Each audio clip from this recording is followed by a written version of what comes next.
Hello everyone, welcome to Challenging Concepts, part 1 of the Central Nervous System, so chapter 12 of the Marieb textbook. So, Central Nervous System consists of the brain and spinal cord. The adult brain can be divided into either three parts, regions, or 4, depending on how we look at it. In developmental terms, it's 3. That's the forebrain, midbrain, hindbrain. That's the way they developed. And then another classification divides the brain into 4 different parts. So cerebral hemisphere, the diencephalon, which both belong to our forebrain, and then the brainstem, part of which, as you may note, midbrain, pons, and medulla oblongata are the brainstem. The superior most part, the midbrain, is what develops from the midbrain in the developing brain, and then so pons, medulla, and the last of the adult brain, the cerebellum, develops from the hindbrain. So first we're going to talk about the cerebral hemisphere, also called cerebrum. So similar to our skull bones, four lobes. So 4 main skull bones, 4 lobes corresponding in terms of location as well. So we have the frontal lobe, parietal lobe, temporal lobe, and occipital lobe. So the brain is not smooth. It actually has grooves and ridges. Okay, so the ridges, the upward projections, are gyrus singular, gyri plural. Sulcus or sulci plural is for shallow groove, and then fissures are deep groove. Okay, so we have many different ones we have quite a few in our brain, and we are responsible for a few in this chapter, which I'll go over in a second. So the longitudinal fissure separates the 2 cerebral hemispheres. So it's not shown in this view, it's a lateral view, but if we saw the brain either anterior or posterior view, you'll see it right in the middle, kind of the mid-sagittal line. It'll separate the 2 cerebral hemispheres. The other fissure is the one that separates the cerebrum from cerebellum. It's called the transverse fissure or transverse cerebral fissure. The other 3 are generally called sulci. Some books describe one of them as a fissure because it's a little bit deep. And these kind of separate out, they separate out the lobes of the brain, okay, of the cerebrum. So the first one we'll talk about is the central sulcus. That separates the frontal lobe. So this is anterior, this is posterior, cerebellum's posterior. So it will separate out the frontal lobe from the parietal lobe. And this is a prominent sulcus because we are also responsible to note the gyri in front and behind. So to prepone something is to bring it forward, right? So in front of the central sulcus is precentral gyrus. That is where we have the primary motor cortex, which we'll talk about in a few slides later. Then behind central sulcus, the gyrus on top. So if there's a groove, there are ridges on either side, right? So the one behind is called postcentral gyrus. That belongs to our parietal lobe, and that's going to be responsible for or contains the primary somatosensory cortex, which again we'll talk about. The other 2, the next one is the parieto-occipital sulcus. Hopefully the name will suggest what 2 lobes it separates. It separates the parietal from the occipital. Then the last one is called the lateral sulcus or fissure sometimes because it is deep, but some books describe it as sulcus because they want to keep the ones that separate out cerebral hemisphere lobes as sulcus. But anyways, so the lateral sulcus will be found on the lateral side. That's superior to our temporal lobe. So that's going to separate the temporal lobe from the frontal as well as parietal lobe. So next we're going to talk about more in terms of the cerebral hemispheres. So cerebral hemispheres you can classify into 3 regions. So the outer cerebral cortex, Then more internally, so the cerebral cortex is gray matter, so it contains cell bodies and unmyelinated or non-myelinated fibers, while the white matter is more internally located. And then within this white matter, we have patches of gray matter. In the central nervous system, when we have gray matter within white matter, patches of them, they're called nucleus or nuclei. So within the cerebral hemisphere, there's a collection of them called basal nuclei, which also we'll talk about. So let's talk about the cerebral hemispheres. It's the outermost part of the cerebral cortex. It's dark because it's composed of cell bodies and unmyelinated fibers. Please note that each cerebral hemisphere predominantly controls the other side, contralateral side. So right cerebral hemisphere mainly controls the left side, and left side mainly controls the right side. We'll also talk about lateralization of function. So when we are performing certain tasks, one side of our brain fires a little more. So more impulses are fired on one side. Okay, but please note that conscious behavior does involve the whole cortex. So let's go to motor areas of the cerebrum. They are all located in our frontal lobe. Voluntary motor movement, right? Voluntary movement. So the first one is the one we mentioned earlier, primary somatosensory, or just, no, I beg your pardon, primary motor cortex. That's found in our precentral gyrus. This is what initiates the skeletal muscles, our conscious movement of skeletal muscles. In front of that we call premotor cortex, and this one helps to plan those movements. Okay, and then we also have within the frontal lobe Broca's area, which is anterior and inferior to our prefrontal lobe, and the significance of this area is that it's motor for speech. Okay, so let's look at the primary somatosensory cortex. So we are looking, so let's concentrate on the picture on the top.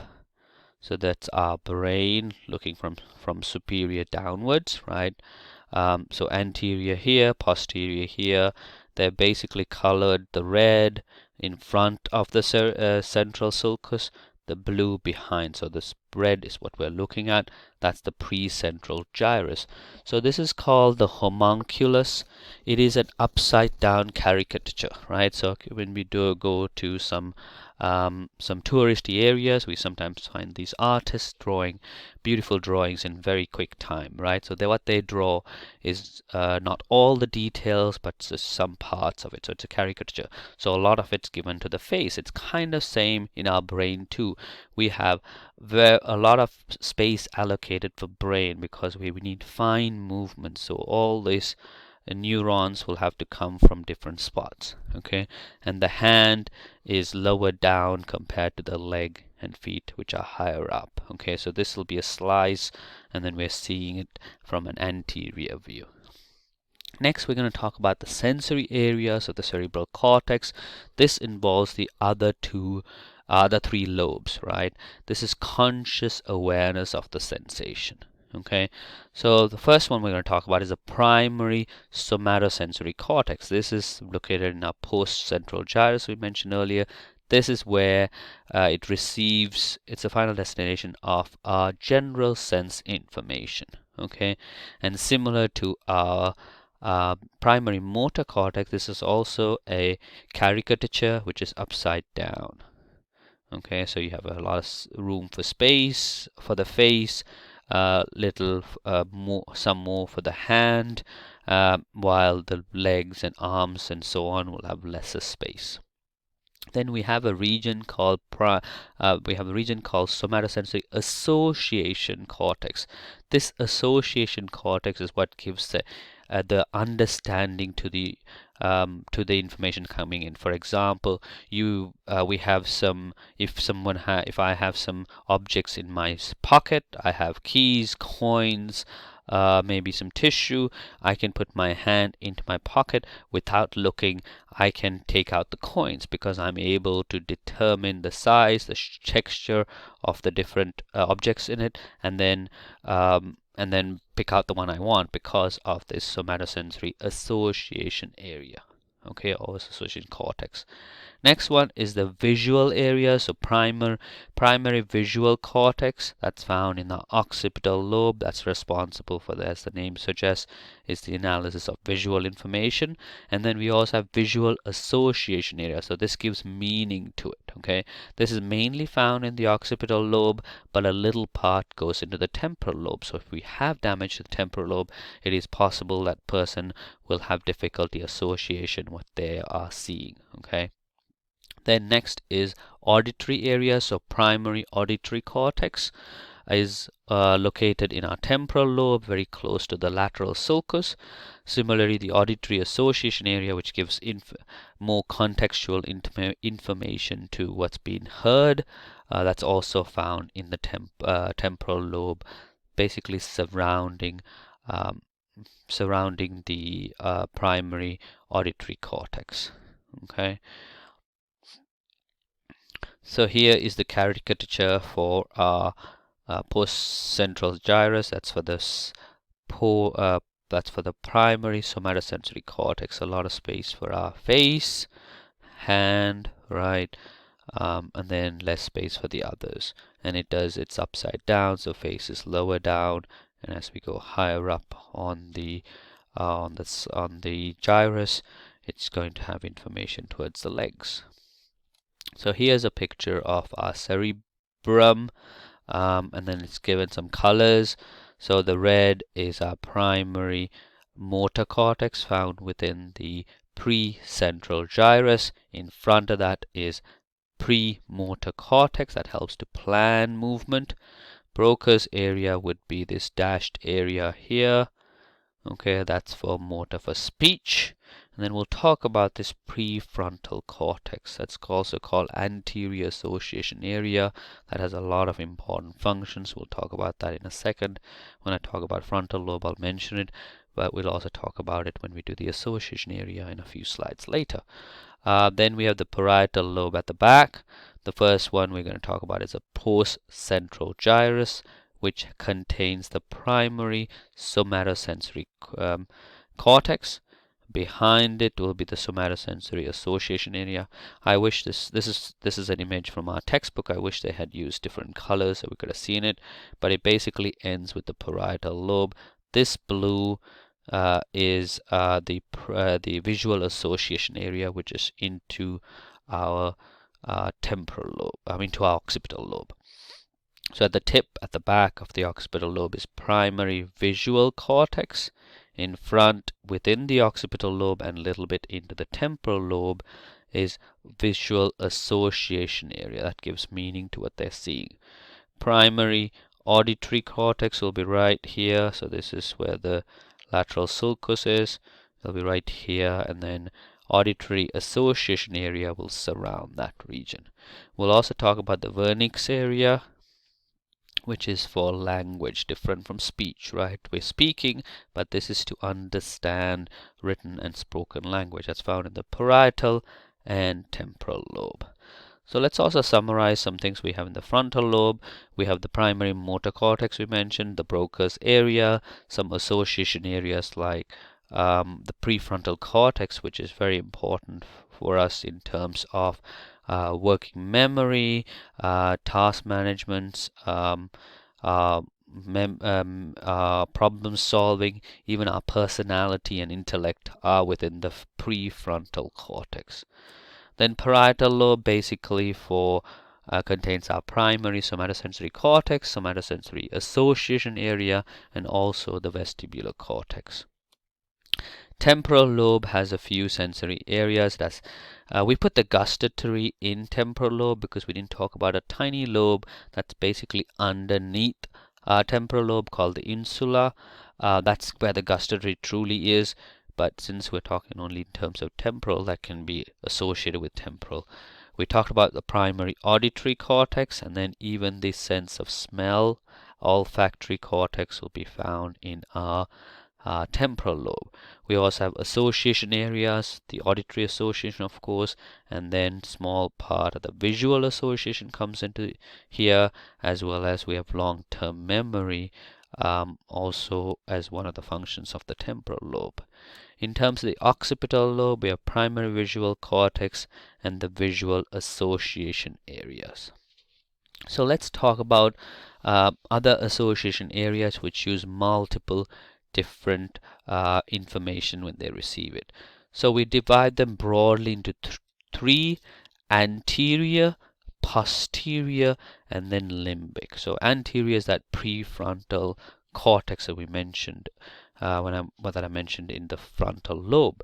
It involves intellect, cognition, recall, and personality. And this one actually keeps our limbic system, which is called the reptilian brain, in check. And this gets a lot of it develops from feedback. So when we were born, this was the least developed part, and this develops with social interactions. Whatever we understand to be right and wrong, it develops according to that. Okay, or some development occurs due to that. Then posterior association area, it's mainly in the temporal parietal lobe. It involves a lot of things. One of the big ones that we want to remind ourselves is the vernix area, Wernicke, apostrophe S, vernix area, which is responsible for language, written as well as spoken language, understanding of that. Okay. The limbic association area, which it is actually associated with our limbic system, which is the one that provides emotional impact to what's happening and gives us emotional attachment to memories as well. So earlier I mentioned about the lateralization, it's the division of labor between the hemispheres. So please note, this is just when we are performing these tasks, one side has a lot more activity. Okay, so left-sided, left hemisphere mainly, or rather when we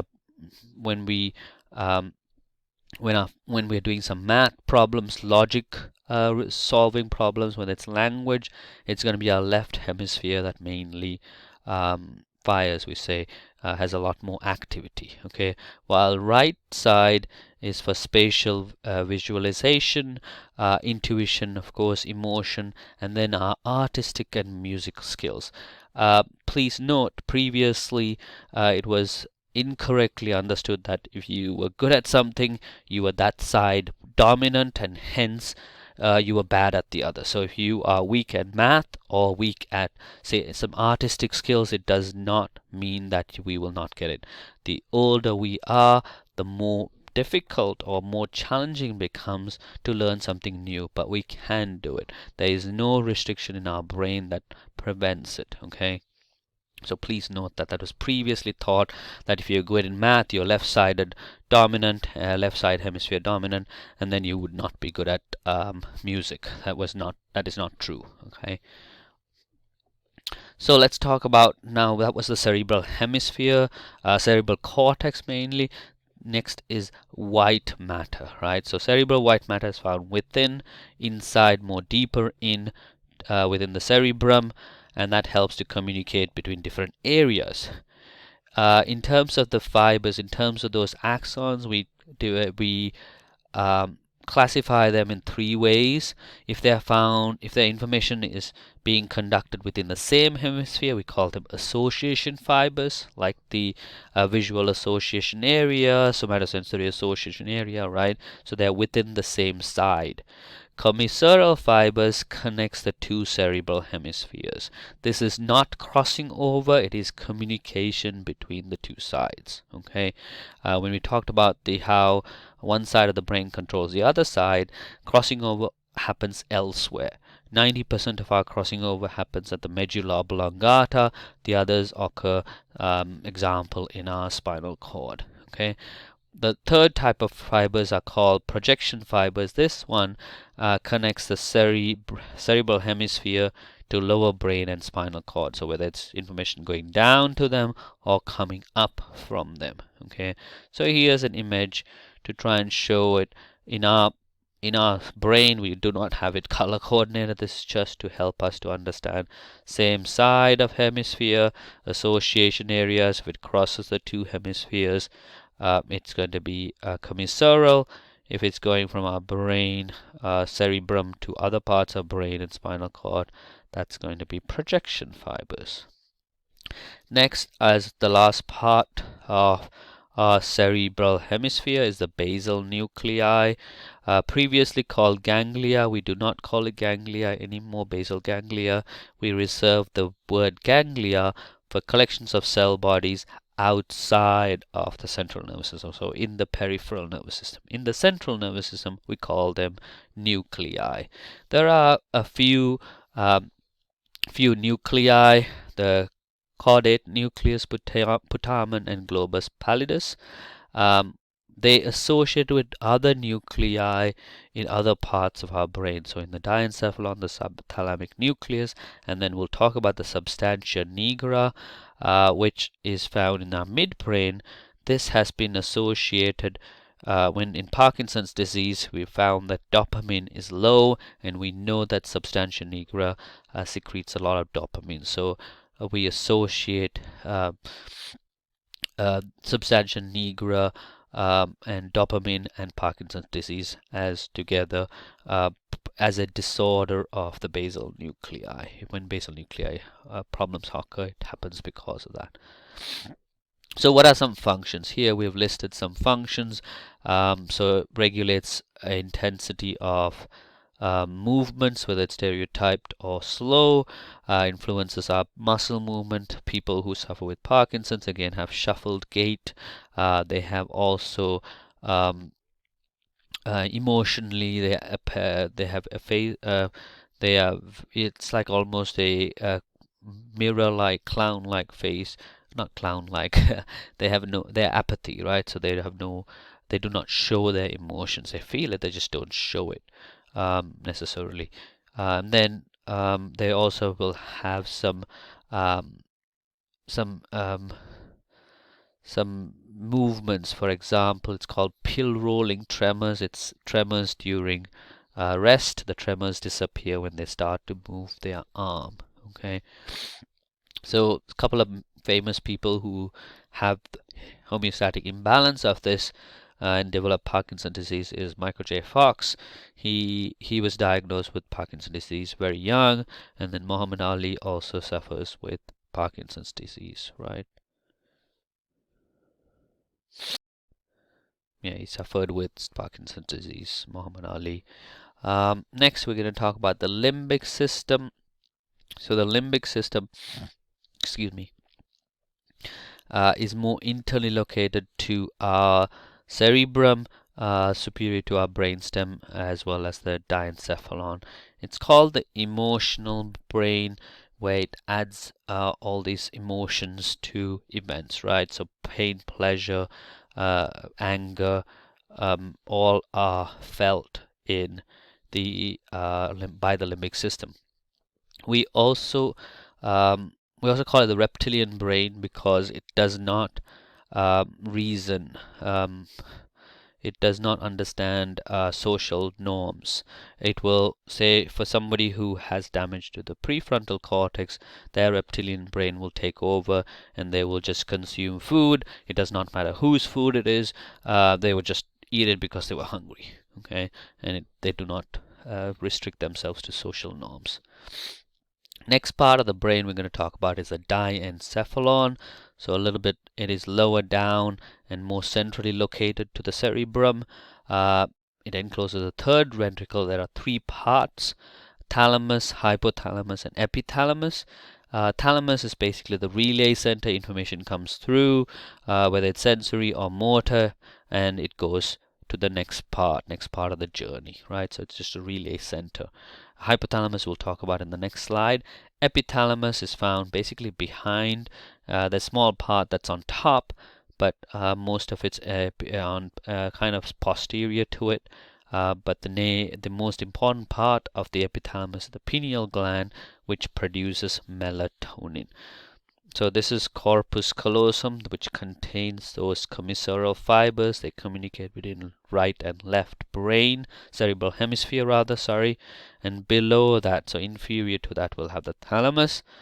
Below the thalamus is hypothalamus, and then epithalamus is behind. There's a small part that goes on top, and the most important part of the epithalamus is the pineal gland, which produces melatonin. From our hypothalamus, we'll talk a little bit more in chapter 16. From this is the pituitary gland that connects and is hanging off it. The connection is called the infundibulum. So let's talk about the hypothalamus. It has many important functions. It is the control center for the autonomic nervous system. So autonomic nervous system controls smooth cardiac muscles and glands. It also produces hormones. Hypothalamic hormones basically control the pituitary gland. Then we also have eating and drinking regulation. So we have our thirst centers, we have our hunger centers, we have the satiety. Satiety is fullness, that is also found in our hypothalamus. We also have our body's thermostat within the hypothalamus. The circadian rhythm is controlled by the hypothalamus, our sleep-wake cycle, and we also have some physical, emotional, and behavioral response associated with the hypothalamus. So next we're going to talk about the brainstem. The three parts of the brainstem from superior to most inferior is the midbrain, pons, and medulla oblongata. So the midbrain has two distinct parts. It has the cerebral peduncle. So this is a cross section of the brain, of the midbrain rather. This is anterior. This would be the peduncles, and these little parts will be what's called corpora quadrigeminum. Quadrigeminum means four. There are four bodies, little bodies. So in this picture, the purple will be the diencephalon. This green on top is the midbrain. The big bump is part of the pons. So this part anteriorly will be the cerebral peduncles. So here, and then at the back we'll have colliculi, the corpora quadrigemina at the back. So basically the most important, a couple of important things within the cerebral peduncles is the corticospinal tract. This is information, motor information comes from the cerebral cortex and goes to the spinal cord. We'll talk about this in part 2 of this conversation. Let me just take a step back in terms of the other ones. Let me introduce the other parts of the midbrain. It's corpora quadrigemina 4. So two superior colliculi, so on either side, and two inferior colliculi. The superior colliculi is responsible for visual reflexes, while inferior colliculi is responsible for auditory reflexes like the startle reflex. So substantia nigra translate to black substance. As I mentioned earlier, with the basal nuclei, it's associated with that. This one produces dopamine, and Parkinson's disease occurs when dopamine levels are low, and it's associated with the substantia nigra and basal nuclei disorder. The next one is called the red nucleus. Okay, this is responsible for reticular formation. What that is, the awakeness. So when we are sometimes not awake, it's because our red nucleus hasn't started again functioning as well yet. We also have some cranial nerves nuclei within the midbrain. So nuclei again are collections of cell bodies. Cranial nerves belong to our peripheral nervous system. It just has to start within the central nervous system. Okay, it's the 3 and 4 cranial nerves. 1 and 2 go directly to our cerebral hemispheres. 3 and 4 will be to the midbrain. Then it keeps going down. We'll talk about them in the other one. The ocular motor moves the eye muscles. Ocular motor number 3. Number 4 is called the trochlea. It moves also the eye movement. It moves one of the 6 eye muscles. Ocular motor also has functions to do with parasympathetic, the iris of our eye, which helps us to constrict our pupil. Then we'll talk about the pons, that's lower down. This is anterior view. This would have been part of the peduncles within the midbrain. Here is the pons. So we have lots of tracts. Tracts are collections of white matter, collections of fibers that are taking information. So deep track, it's going from cerebrum all the way down to the spinal cord, because pons is anterior to the cerebellum. Superficial tracts which are coming, bringing information such as bringing information or taking information to from the cerebellum to the spinal cord are found here. Because it's so close, they'll use superficial pathways. Within the pons, we also have the respiratory reflex. So if we hold our breath, it's the pons that helps us to stimulate our breathing again. Okay. Then we also have cranial nerve nuclei. So starting from number 5 down to 8, part of 8's here, the other parts within the medulla oblongata. So 5 is trigeminal. It has sensory information from our face, general sense, right? Touch, pressure, pain, so on. Then it also has a motor function, which is for chewing, mastication, chewing of food.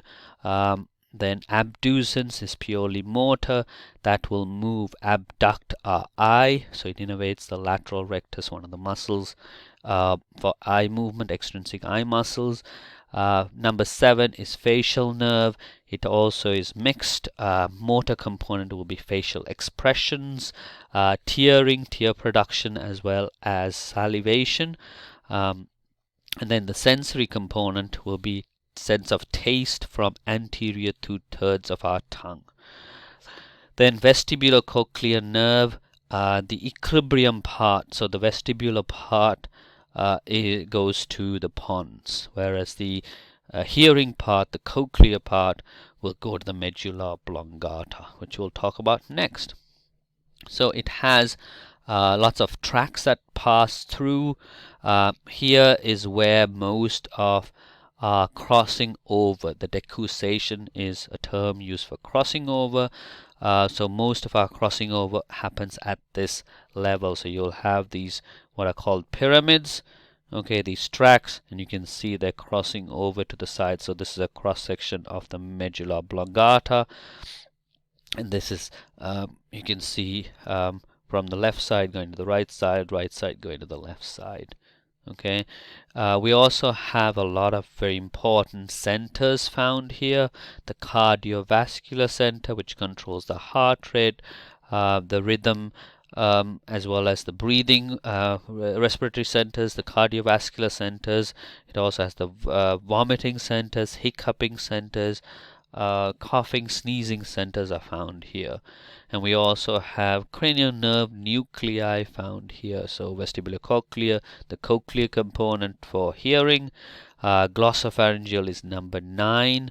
It is for sense of taste, the posterior 1/3 of our tongue, sense of taste. And then glossopharyngeal motor function is for swallowing, and there's also some salivation innervation, so it innervates our parotid glands. Vagus nerve is number 10. This is a big nerve. It's the only one that leaves, goes into our chest and abdomen. It will have sensory information coming from those organs, visceral organs, and it will take motor information to those organs. Accessory nerve will supply our neck muscles. Sternocleidomastoid and trapezius, for examples, will be supplied by accessory nerve, number 11. And then number 12 is called hypoglossal. That's the one I'm using a lot right now. It is for motor for speech. And lastly, a quick introduction of the cerebellum. Cerebellum has a few important functions, one of them being it coordinates our skeletal movement, right? It kind of tells us once our right foot's on the ground, we can lift our left foot up while we are walking, okay? Then we have a couple of lobes within the cerebellum. The anterior posterior lobes are responsible for proprioception. Proprioception is the sense of position sense, And then fluklonodular lobe is a response for equilibrium balance. If you have effect of if we affected cerebellum negatively, we'll have difficulty with equilibrium and balance too. I hope you found this video useful. I will have a great day, and I will catch you in another video. So have a great day, everyone.